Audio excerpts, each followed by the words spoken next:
안녕하십니까. 출발 성공 투자 박민영입니다. 네, 안녕하세요. 김영롱입니다. 오늘 좀 달라진 부분. 뭐요? 박민영 앵커가 비 와도 우산 안 갖고 다니기로 되게 여의도에서 유명한데 오늘은 장우산을 갖고 왔더라고요. 굉장히 놀라웠습니다. 사실 오늘 문을 열었는데 네. 이 정도 비는 오늘 종일 올 수도 있겠다라는 생각이 들어서 고민도 없이 그냥 제일 큰 거 하나 들고 왔어요. 그러니까 이렇게 아예 그냥 폭우가 내리면 우산 가져가야 되나 말아야 되나 고민 없이 그냥 갖고 오잖아요.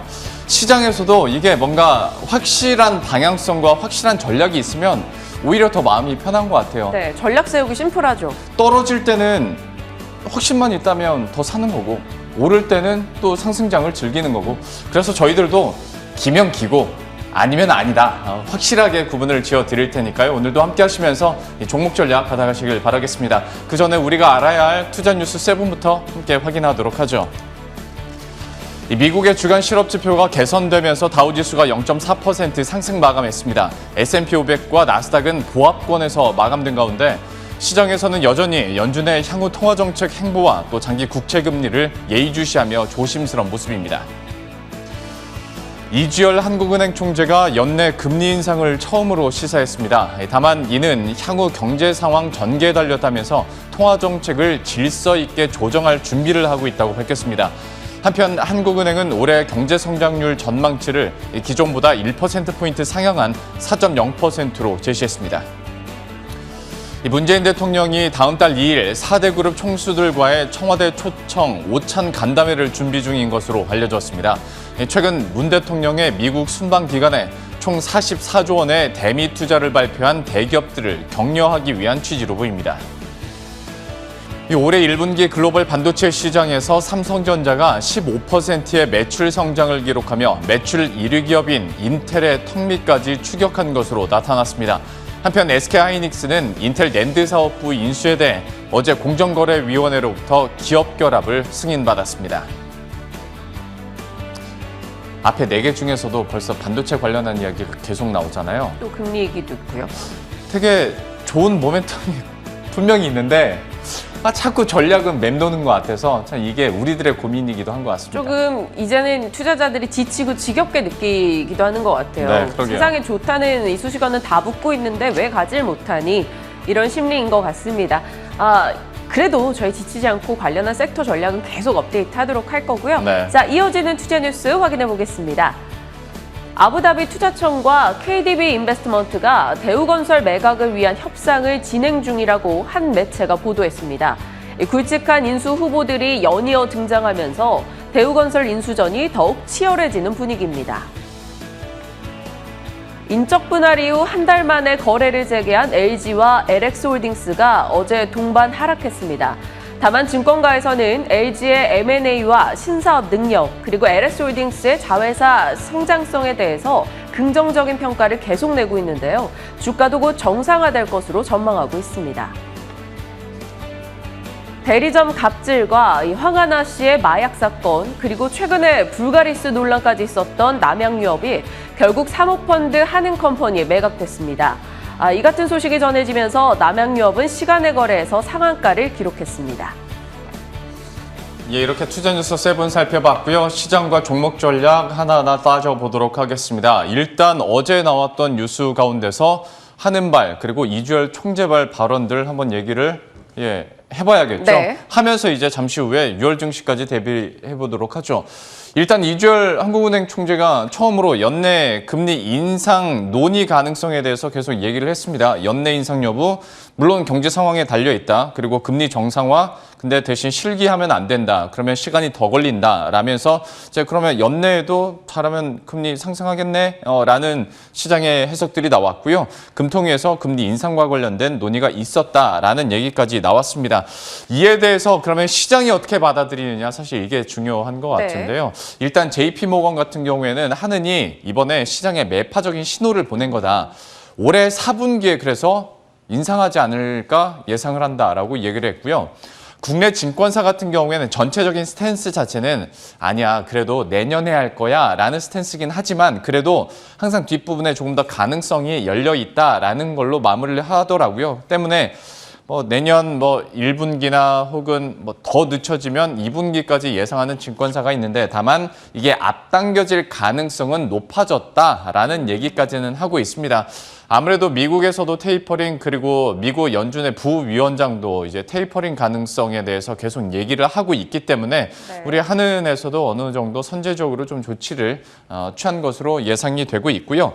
그리고 또 한 가지만 더 말씀을 드리면 한국의 경제 성장률 전망치도 한국은행이 꽤 높게 상향 조정했지 3에서 않습니까? 4로 한 번에 올렸죠. 1%포인트를 올려버렸어요. 그리고 어제 역시 무디스에서도 3.1%에서 3.5%로 상향 조정했는데 참 아이러니하게도 3.5%로 올린 이유 중에 대표적인 게 한국은행이 통화 완화 정책 내년까지 계속 이어갈 것이다 라고 하면서 3.5%로 올린 건데 네. 어제 좀 상반된 이슈가 나타났던 만큼 하반기장 더 가까이는 6월장 어떻게 대응해야 할지도 한번 고민을 해봐야 될 것 같습니다. 이주열 총재가 4월만 해도 사실 지금의 기조를 유지할 거야 라고 얘기를 했는데 지금은 바꿀 때 아니라고 했잖아요. 한 달 사이에 조금 분위기가 달라졌기 때문에 이걸 어떻게 해석해야 되는지 이게 또 시장에 어떻게 반영이 될지가 궁금해집니다. 네. 잠시 후에 전략에서 좀 담아보도록 할게요. 자, 다음 이슈 가겠습니다. LG와 LX홀딩스 인적 분할 제가 또 오타를 냈나 봐요. 일적 분할로 돼 있는데 예. 인적 분할 뒤 한 달 만에 컴백을 했습니다. 어제 상장이 됐죠, 다시. LG의 주력 계열사는 그대로 가져가고요. LX홀딩스는 이 LG 하우시스나 LG 상사 등이 포함된 딱 4개 정도 회사를 가지고 가는 지주사가 됩니다. 그런데 사실 기대가 컸었어요. 인적 분할은 통상적으로 재상장될 때 뭔가 호재성 이슈로 여겨지니까 그랬는데 어제 주가 움직임 보실까요? LG 깜짝 놀랐습니다. 9% 이상 떨어졌고요. 네. LX홀딩스는 장중에 10% 이상 올랐다가 맞아요. 결국 5% 하락으로 마무리가 됐습니다. 결국 LG 측에서는 분할 첫날 시가총액이 3조 8천억 원 증발하는 흐름이 나타나기도 했죠. 사실 이를 두고 기대감이 좀 많이 이미 반영된 게 아니야 라는 얘기도 나옵니다. 그도 그럴 게 거래 정지 직전에 LG 주가 흐름 한번 볼까요? 네. 처음에 회사 분할 결정한다라고 했었던 지난 연말에 이렇게 껑충 뛰어오르는 흐름이 있었고요. 그리고 조금 부침을 겪었다가 다시 인적 분할 이제 앞두고 주가가 급등을 했습니다. 지주사로서 그때 당시 시장의 지주사주 같이 올라가면서 더 강한 탄력을 보였었죠. 그리고 거래 정지됐다가 어제 떨어진 흐름이 나타났던 거죠. 예. 그런데 왜 떨어졌을까? 시장에서 여러 가지 의견들을 내고 있어서 짤막하게 한번 보면요. 네. 거래 정지 기간에 시장의 흐름을 반영했다라는 건데 사실 거래 정지 기간 동안 코스피는 0.4% 하락이었거든요. 네. 그러니까 9% 급락은 조금 과하지 않았나라는 그렇죠. 의견이고요. 어제 또 LG화학 큰 이슈 있었잖아요. 이 LG화학 매도 보고서 여파를 같이 LG니까 받은 거다라고도 하고요. LX홀딩스가 생각보다 변동성이 컸던 것의 여파다라고도 합니다. 어느 것 하나 좀 확실한 답변이 되지는 못하고 있고요. 증권가에서는 대체적으로 여전히 좋다요. 삼성증권, LG 여전히 저평가, NH에서도 상승 여력 있다, 하이투자, 분할 이슈 주가 반영, 곧 다시 오를 것 이렇게 얘기를 하고 있습니다. 그러네요. 지금 PD님이 증권사는 항상 좋아라고 얘기하는데 예. 그렇죠. 그들은 항상 좋은 의견을 내고 있죠. 어떻게 봐야 될지 잠시 후에 또 여쭤보시나요? 예, 제가 봤던 그 증권사 의견 가운데서는 어제 앞에서 말했었던 하락 이후 이제 다 털고 오늘부터 정상화 된다라고까지 자신 있게 얘기하는 증권사가 있었는데요. 관련해서 또 어떻게 봐야 될지 사실 이거 장기적인 관점에서 봐야 되는 종목들이잖아요. 그렇죠. 예, 전략 어떻게 짜야 될지 잠시 후에 한번 이야기 나눠보도록 하겠고요. 마지막 세 번째는 저희가 간간히 투자뉴스 7으로 그냥 헤드라인성으로만 이렇게 말씀드렸던 내용인데 점점 파이가 커지고 있어가지고요. 대우건설. 대우건설 인수전 한번 얘기해 보도록 하겠습니다. 국내 최대 국부펀드를 운영하는 아부다비 투자청이 대우건설 인수를 추진한다라는 단독 보도가 어제 한 매체를 통해서 나왔습니다. 하다 보니까 야 대우건설 이거 그러면 진짜 흥행하고 인수전 치열하겠다라는 얘기가 나오는데요. 지금까지 인수 의향을 밝힌 곳만 이제 부동산 디벨로퍼랑 사모펀드가 결합된 DS 네트워크스랑 스카이레이크 이 한 팀이 있고요. 중국의 최대 건설 회사인 CSC가 있고요. 그리고 국내 중견 건설사인 호남 지역을 기반으로 하는 중흥건설이 있습니다. 지금 경영권 프리미엄까지 합치면 매물 가격이 한 2조 원 예상이 되거든요. 네. 예전에는 너무 비싸, 이거 제값 다 받을 수 있겠어, 야 이거 조심스러운데 라는 얘기가 나왔다면 지금은 판이 많이 바뀌었습니다. 대우건설 인수진이 어떻게 될지, 그리고 실제로 대우건설 같은 경우에 주가도 많이 올랐을 뿐더러 실적 측면에서 보더라도 네. 이번 1분기하고 지난해 4분기에 모두 서프라이즈를 기록했거든요. 보시는 연한 막대기가 예상치였는데 실제로 훨씬 높은 영업이익을 기록했고요. 그다음에 2분기부터도 보시면 2분기, 3분기, 4분기 영업이익 추정치가 계속 우상향되고 있습니다. 때문에 실적 좋죠. 국내 시공평가 능력 유기하고 있죠. 여기에다가 경영권 프리미엄까지 꽤 인수전이 치열해지고 이게 곧 대우건설의 추가적인 상승 가능성으로까지 이어질 수 있을지 한번 살펴봐야 될 것 같아요. 해외에서도 사실 대우건설 같은 경우는 싱가포르 지하철공사라던가 수주 소식을 최근에도 많이 냈었거든요. 예. 궁금해지네요. 이번 이슈에 어느 정도 반응을 할지. 시간 외에서는 흐름이 좀 있었습니까? 대우건설 같은 경우에는 아주 강한 상승 흐름을 기록했습니다. 그리고 9% 이상의 급등 흐름이 나오기도 했었는데 특히 이제 아부다비 투자청과 관련된 소식이 나오다 보니까 시장에서 곧바로 반응을 하더라고요. 네. 오늘 장에서의 흐름 그리고 앞으로의 투자 의견도 전문가와 함께 바로 이야기 나눠보도록 하죠.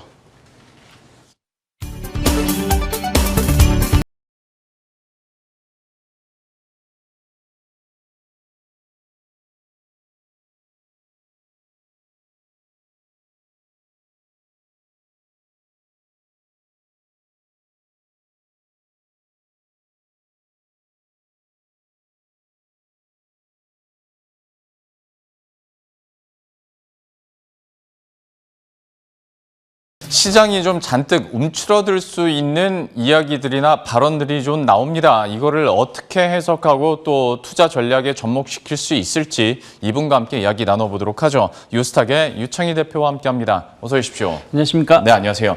어떤 시장 전반적인 전략에 대해서 먼저 좀 여쭤보고 또 6월 증시 준비를 해야 되니까요. 네. 앞에서 말씀드렸던 것처럼 좋은 쪽으로는 경제 성장률이 크게 상향 조정되고 있긴 한데 이제 이주열 총재의 입에서도 금리 상승 가능성에 대해서 얘기가 나오고 있고 네. 미국 연준 부위원장도 역시 테이퍼링 서둘러야 된다라는 논조의 이야기를 하고 있지 않습니까? 네. 특히나 이제 6월 FOMC 기간 동안에 점도표 상향 조정될 것이다. 이런 얘기들도 계속 나오기 때문에 이거 시장 어떻게 좀 대응을 해야 될까 궁금해지는데요. 6월 증시 전략 좀 어떻게 갖고 계세요? 네, 5월 달이 되게 좀 힘들었죠. 네. 그러니까 4월 달이 상당히 좋았고 5월 시작하면서 조금 조정세가 나오고 또 지금은 좀 기간 조정이 나오다 보니까 투자자분들이 6월도 이러지 않을까라는 좀 우려감들 좀 있는데 5월 달에 어느 정도 악재가 좀 이미 좀 선 반영되었습니다. 예를 들어서 경제가 너무 좋다. 또 물가 상승 이런 거 예상스럽지 않다. 그러면서 원자재 가격도 급등세를 보여주다 보니까 좀 금리 인상 가능성이 좀 높게 점쳐졌었고 그런 부분들이 계속해서 얘기가 나오고 있죠. 근데 막상 또 FOMC든 유럽 중앙은행이든 양적 완화 계속 진행하겠다, 현재 포지션 유지하겠다라는 발언을 하고 있으면서 시장을 좀 진정시키려고 하고 있습니다. 그래서 그러한 것들이 5월 지난주, 이번 주 흐름을 본다면 어느 정도 시장에서는 좀 투자자들이 좀 안심을 좀 찾고 있지 않나. 특히 이제 유럽 채권 가격이 다시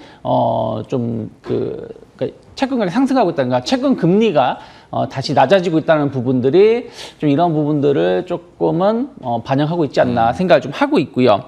그리고 어쨌든 테이퍼링 우려감들 때문에 주가가 좀 하락을 주면서 IT 기술 성장주들은 좀 그전부터 좀 하락이 나왔었고 최근에 많이 올랐었던 경기 민감주도 좀 하락을 많이 했습니다. 네. 어저께 좀 반등을 주긴 했습니다만 포스코라든지 이런 종목군들을 보신다라면 단기 고점 대비해서 많이 하락을 하다 보니까 좀 그동안 많이 오른 거 아닌가라는 약간 가격적인 부담감에서도 좀 벗어났다라고 저는 생각을 좀 하고 있어요. 그래서 저는 5월 한 달 가격 조정, 기간 조정이 어느 정도 마무리되는 측면이 아닌가 생각하고 있고, 그러면 이제 다음 주 초까지는 좀 6월 첫 주기 때문에 조금의 그 횡보세나 약간의 가격 조정은 나올 수 있겠습니다만은 그리고 나서는 다시 우상향하는 패턴을 좀 갈 수 있지 않을까 생각을 좀 하고 있어요. 그래서 저는 지금 악재는 이미 좀 반영이 됐고 아직까지도 지수가 상승할 수 있는 모멘텀은 좀 부재한 부분들은 좀 있습니다만은 수급이 조금씩 변화되는 부분들이 좀 있기 때문에 저는 오히려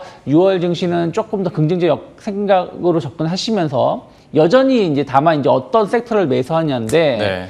저는 여전히 소비주 조금 더 잘 갈 수 있다. 왜냐면 경제 성장률도 4% 얘기가 좀 나오고 있는 부분도 있고요. 예. 그리고 경기 민감주들 좀 중심적으로 해서 보시면 좀 좋지 않을까 생각하고 있습니다. 제발 좀 그렇게 됐으면 좋겠습니다. 6월 증시는 5월보다 좀 나아지길 바라면서 이제 종목별로도 한번 접근 전략 세워보도록 할 텐데요. 뭐 앞에서도 저희가 설명했었던 LG와 LX 홀딩스 얘기해 보도록 하죠. 다 물론 예 장기적으로 봐야 되는 겁니다만 진짜 다행인 게 네. 그 증권사 직원이 아니셔서 제가 이런 말 할 수 있는데 앞에서 그 얘기했잖아요. 증권사들은 다 좋대. 네. 근데 LG와 LX 홀딩스 전문가 시각에서 좀 어떻게 보고 계신지 그것부터 한번 얘기를 해주세요. 뭐 솔직히 LG, LX는 다 좋다라고 말씀드릴 수밖에 없어요. 네. 왜냐면 특히 제가 한번 지주사에서 말씀드린 것처럼 올해 경제 성장률을 되게 좋게 볼 수밖에 없는 상황이고 지금 지지부진한 모습이지만 우리나라만 지지부진한 것이 아니라 글로벌 증시가 지금 어찌됐든 한 달에서 한 달 반 정도 행보세를 고점에서 보여주고 있는 것이기 때문에 저는 뭐 특별하게 우리나라 문제가 있는 건 아니다. 저는 연말 증시는 지금보다 높게 형성되어 있을 거라고 지금도 생각하고 있기 때문에 그렇다면 지주사들은 결국 힘을 받을 수 있다 생각을 좀 하고 있는데 저는 어저께 뭐 종합주가 지수 상으로는 큰 조정은 별로 없었습니다. 한 달 동안 그 거래 정지 기간 동안은. 하지만 그 안에서 보신다면 종목별로 지주사들이 좀 조정이 나왔었고 네. 뭐 그 섹터별로 보면은 어떤 섹터는 좀 많이 조정이 나왔었고 어떤 섹터는 조정이 안 나왔었는데 지주사는 좀 많이 올라왔다가 좀 조정이 나왔던 섹터라서 저는 한 번에 좀 반영이 됐다 생각을 좀 하고 있습니다. 그리고 이슈가 좀 소멸됐었던 것도 있었고, 그래서 어저께 또 시장이 약간 출렁거렸던 것도 있었기 때문에 하락을 하지 않나 생각을 좀 하고 있고요. 하지만 LG 같은 경우는 계속 말씀드렸습니다만은 경기가 회복되면서 경기가 성장하면서 최대 수혜를 받을 수 있는 계열사로 지금 포진되어 있지 않습니까? 수출 주도형이기도 하고 소비, 내수 관련된 기업들로 포진되어 있기 때문에 저는 LG는 충분히 가격적인 메리트가 있다. 다른 지주사 대비해서도 상당히 저평가되는 인식이 좀 있기 때문에 저는 LG는 뭐 좀 더 많이 눌림목이 조정이 나온다면 저는 적중 매수 관점에서 볼 수 있다 생각하고 있고요. 네. LX 홀딩스는 조금 지켜봐야 된다 생각하고 있어요. 왜 그러냐면 LX 홀딩스는 약간 이제 성장성 모멘텀으로 좀 그렇죠. 그룹을 재편하려고 하고 있거든요. 네. 그러면은 지주사라는 게 성격이 그렇습니다. 계열사가 어떤 모멘텀이 잘 나오느냐, 성장하느냐, 실적이 좋게 나오느냐가 확인되고 그것이 좀 뒤늦게 반영되는 측면이 좀 있기 때문에 그렇죠. LX홀딩스는 또 계속해서 투자를 좀 해야 되는 입장입니다. 현금 지출이 좀 많이 나가야 되는 입장이다 보니까 성장 모멘텀을 가진 것은 어떻게 보면 LG보다 더 좋은 입장일 수 있겠습니다만은 그러한 것은 지주사 입장에서는 좀 뒤늦게 반영되기 때문에 만약에 종목을 선정을 한다라면 LG가 조금 더 낫지 않을까 생각하고 있습니다. 예, 뭐 워낙 적극적으로 또 M&A를 하는 기업이기도 네. 하고 긍정적인 시각들이 굉장히 많고 LX 홀딩스는 좀 시간을 두고 지켜봐야 된다라고 얘기를 했지만 여전히 지주사에 대한 매력도는 얘기를 해주셨거든요. 워낙 그 밑에 있는 자회사들이 지금 돈을 잘 벌고 있기 때문에 흐름들은 한번 기대감 가지고 지켜보도록 하겠습니다. 세 번째로 대우건설 얘기를 해보도록 하죠. 여기는 이제 후보군들이 매일매일 한 곳씩 네. 추가가 되고 있는 상황인데 대우건설에 대한 투자 의견, 그러니까 어떤 실적적인 측면 따로 보고 네. 또 M&A 인수정과 관련된 측면 따로 봐야 될 것 같은데 설명 부탁드릴게요. 네, 뭐 연초에 대우건설 M&A 네. 될 것 같다라는 소식이 나왔었고 그때 정말일까라는 우려감들, 기대감들이 지금은 더 커지고 있는 것 같아요. 어저께 중흥기업이 어쨌든 공식적으로 인수를 하겠다라고 의사를 타진했다라고 네. 나오고 있고 호반건설 2018년인가요? 그때 인수하려다가 좀 취소했었는데 호반건설도 다시 조금 관심이 좀 있다고 합니다. 대한전설 인수하고 나서 조금 이제 재편한 다음에 인수전에 참여할 수 있다는 얘기가 좀 있고요.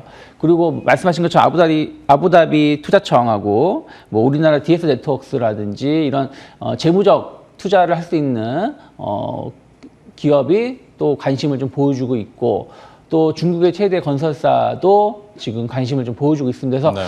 대우건설이 상당히 그 매력이 높은 건설사 중에 하나였습니다. 네. 뭐 약간 이제 서브프라임 모르기지 사태로 인해 가지고 회사가 조금은 이제 휘청거리긴 했습니다만은 종합 건설사이고 그리고 뭐 하나만 잘하는 것이 아니라 전체적으로 잘하다 보니까 해외 수주 모멘텀이라든지 이런 부분들도 상당히 매력이 높습니다. 그래서 다른 국가에 있는 기업이라든지 국내 기업들이 좀 관심도 높게 나오고 있기 때문에 생각했던 것보다 더 많은 기업들이 의사타진을 좀 하고 있는 것 같아요. 거기다가 인프라 투자가 계속 진행이 되면서 건설사들에 대한 관심도 높아지고 있거든요. 네. 뭐 대우건설은 연초에도 이집트 관련해 가지고의 대규모 프로젝트 수주도 딴 것도 있고 맞아요. 이러한 것들이 계속해서 추가 수주 모멘텀이 있고 특히 그 대우건설의 주가를 발목 잡았었던 것이 신흥국 시장에 대한 약간의 저가 수주 이런 이슈가 있었거든요. 그래서 그때도 호반건설 인수가 실패했었던 것도 그런 것이었는데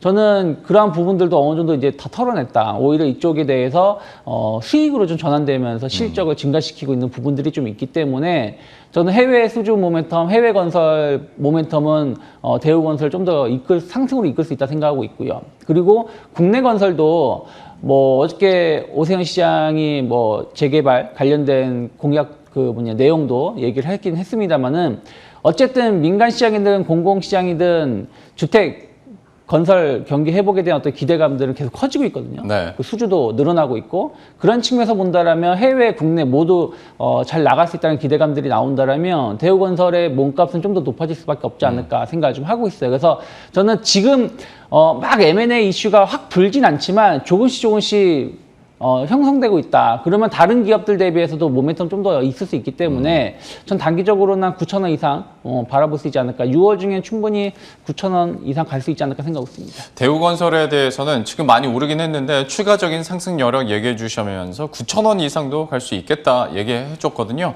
대우건설 앞으로의 흐름들도 기대감 가지고 지켜보도록 하겠습니다. 세 가지 이슈 이렇게 살펴봤고요. 코너 속의 코너로 넘어가 보도록 하죠. 오늘의 창의 스픽입니다.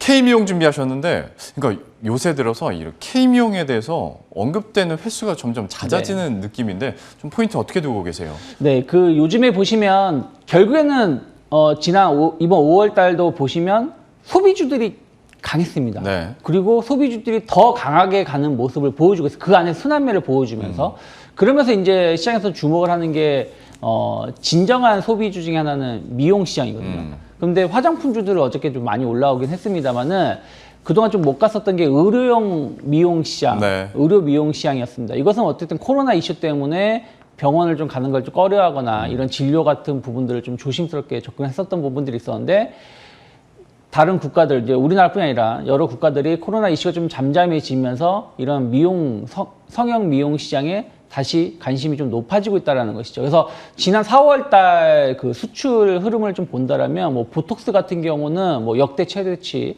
흐름을 좀 보여줬고 그리고 뭐 임플란트 같은 경우도 뭐 코로나 이전 수준을 회복했다라는 얘기가 좀 있습니다. 그래서 지금 뭐 북미 시장을 중심으로 해서 또 중국 시장을 중심으로 해서 이런 그 미용 약간 억압됐던 미용 시장의 소비가 지금 폭발적으로 늘어나고 있기 때문에 그러한 부분들을 좀 포커스를 맞추면서 접근해 보시면 좋지 않을까 생각을 좀 하고 있고요. 예.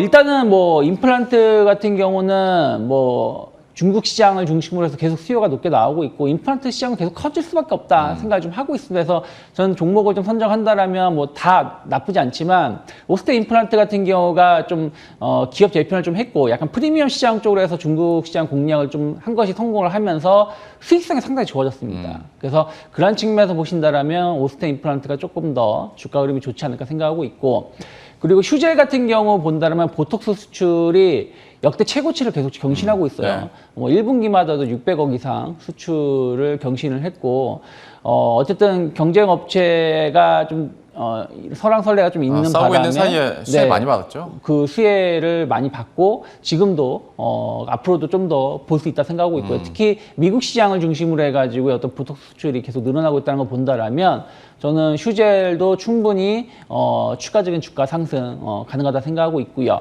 그리고 이제 그 파마 리서치 같은 경우도 피부용 주사제, 피부 미용 주사제의 수요가 상당히 늘어나고 있다고 합니다. 어찌되었든 지금 마스크를 이제 쓰고 있다 보니까 이때 좀 미용 관련돼서 좀 치료를 받자라는 수요가 상당히 많이 있다고 합니다. 그래서 그런 부분들 측면에서 보신다라면 뭐 소비주들 몇 번 계속 말씀드렸죠. 뭐 의류주든 뭐 그 화장품이든 음식료든 말씀드렸는데 이런 미용 시장도 상당히 큰 시장이다. 네. 그래서 관심 있게 좀 보시면 좋지 않을까 생각하고 있습니다. 저희가 어제도 류민수 차장과 함께 뭐 포톡스나 필러, 의료, 미용 관련주들 얘기해 드렸었고 지난주였던가요? 염승환 부장과도 저희가 어떤 임플란트 관련 치과 치료 관련주들 정리를 해주셨는데 오늘 유채희 대표께서 다 종합을 해주신 것 같습니다. 오스테인 임플란트와 휴젤까지도 또 종목 선정해봤으니까요. 그 흐름들 다시 한번 탄력 받아가길 기대해 보도록 하죠.